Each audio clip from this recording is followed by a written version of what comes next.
Assalamualaikum dan salam sejahtera buat semua pelajar. Baiklah, pada hari ini kita akan sambung subtopik 2.3 kita nitrogen. Pada minggu lepas saya telah terangkan apakah kepentingan nutrien kepada tumbuhan. Salah satu unsur makronutrien ialah nitrogen, dan saya juga ada sebut nitrogen kita boleh dapat secara semula jadi dari dalam tanah dan juga kita boleh dapat dari baja. Sekarang kita lihat bagaimanakah kita nitrogen itu boleh berlaku. Kita nitrogen merupakan satu kitaran di mana ia adalah kitaran semula jadi yang mengitarkan unsur nitrogen antara tumbuhan dengan haiwan dan seterusnya di atmosfera, tanah dan air. Walaupun kira-kira 78% komposisi udara terdiri daripada gas nitrogen, tumbuhan tidak dapat menyerap gas nitrogen secara langsung daripada udara. Semasa kamu tingkatan 1, kamu telah belajar komposisi udara yang ada di sekeliling kita ni yang paling banyaknya adalah terdiri daripada 78% gas nitrogen.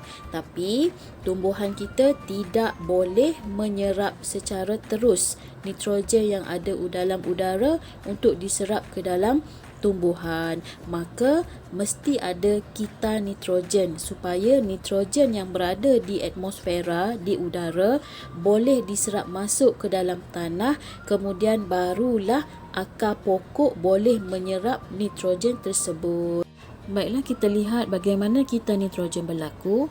Kita nitrogen berlaku mesti bermula dengan gas nitrogen yang ada di dalam udara. Bagaimana gas nitrogen yang ada dalam udara boleh masuk ke dalam tanah?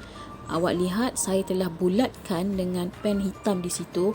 Ada 3 cara bagaimana nitrogen boleh masuk ke dalam tanah. Yang pertama adalah melalui tindakan kilat. Apabila berlaku kilat, ini akan menyebabkan gas nitrogen yang ada dalam udara masuk ke dalam tanah sebagai ion nitrat. Jadi kilat sebenarnya membantu pertukaran gas nitrogen masuk ke dalam tanah menjadi ion nitrat. Yang kedua adalah pokok kekacang. Akar pokok kekacang dia boleh menukarkan nitrogen yang ada dalam udara kepada ion nitrat. Ini berlaku disebabkan oleh tindak balas pengikatan nitrogen. Pada akar pokok kekacang terdapat bakteria pengikat nitrogen yang boleh menukar gas nitrogen dalam udara menjadi ion nitrat di dalam tanah. Dan yang ketiga, penggunaan baja bernitrogen. Apabila kita menggunakan baja yang mengandungi nitrogen, nitrogen ini akan bertukar menjadi ion nitrat apabila berada di dalam tanah. Seterusnya, apabila gas nitrogen telah bertukar menjadi ion nitrat di dalam tanah, ion nitrat itu akan diserap melalui akar pokok oleh tumbuhan. Maka tumbuhan pun mendapat nitrogen yang mencukupi.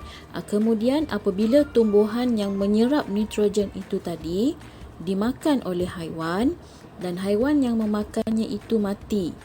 Haiwan yang memakan tumbuhan tadi mati, bangkai haiwan dan tumbuhan yang mati itu akan diurai oleh bakteria pengurai. Dan bakteria dan kulat pengurai ini akan menukarkan bangkai haiwan tadi menjadi sebatian amonium. Kemudian daripada sebatian amonium berlakunya tindak balas penitritan yang dijalankan oleh bakteria penitritan. Maka ia bertukar menjadi ion nitrit.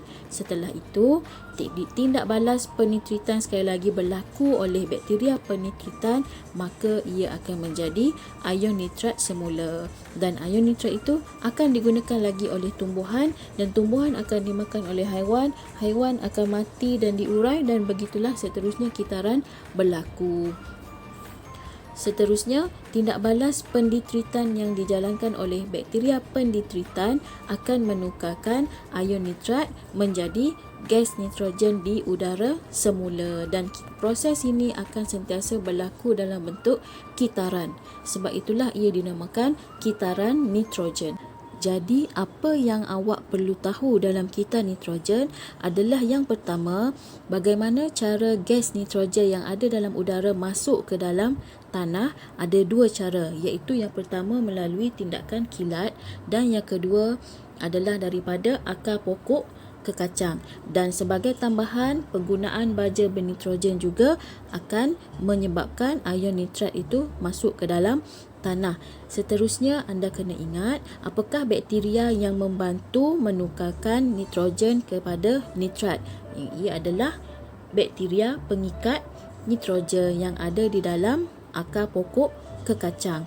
Seterusnya, anda kena ingat apakah bakteria yang menguraikan haiwan yang mati menjadi sebatian amonium. Kita ada bakteria dan kulat pengurai. Seterusnya, bakteria apakah yang terlibat dalam tindak balas penitritan untuk menghasilkan ion nitrat? Kita ada bakteria penitritan. Dan seterusnya, bakteria apakah yang menukarkan kembali ion nitrat kepada gas nitrogen dalam udara? Kita ada bakteria pendinitritan dalam tindak balas pendinitritan.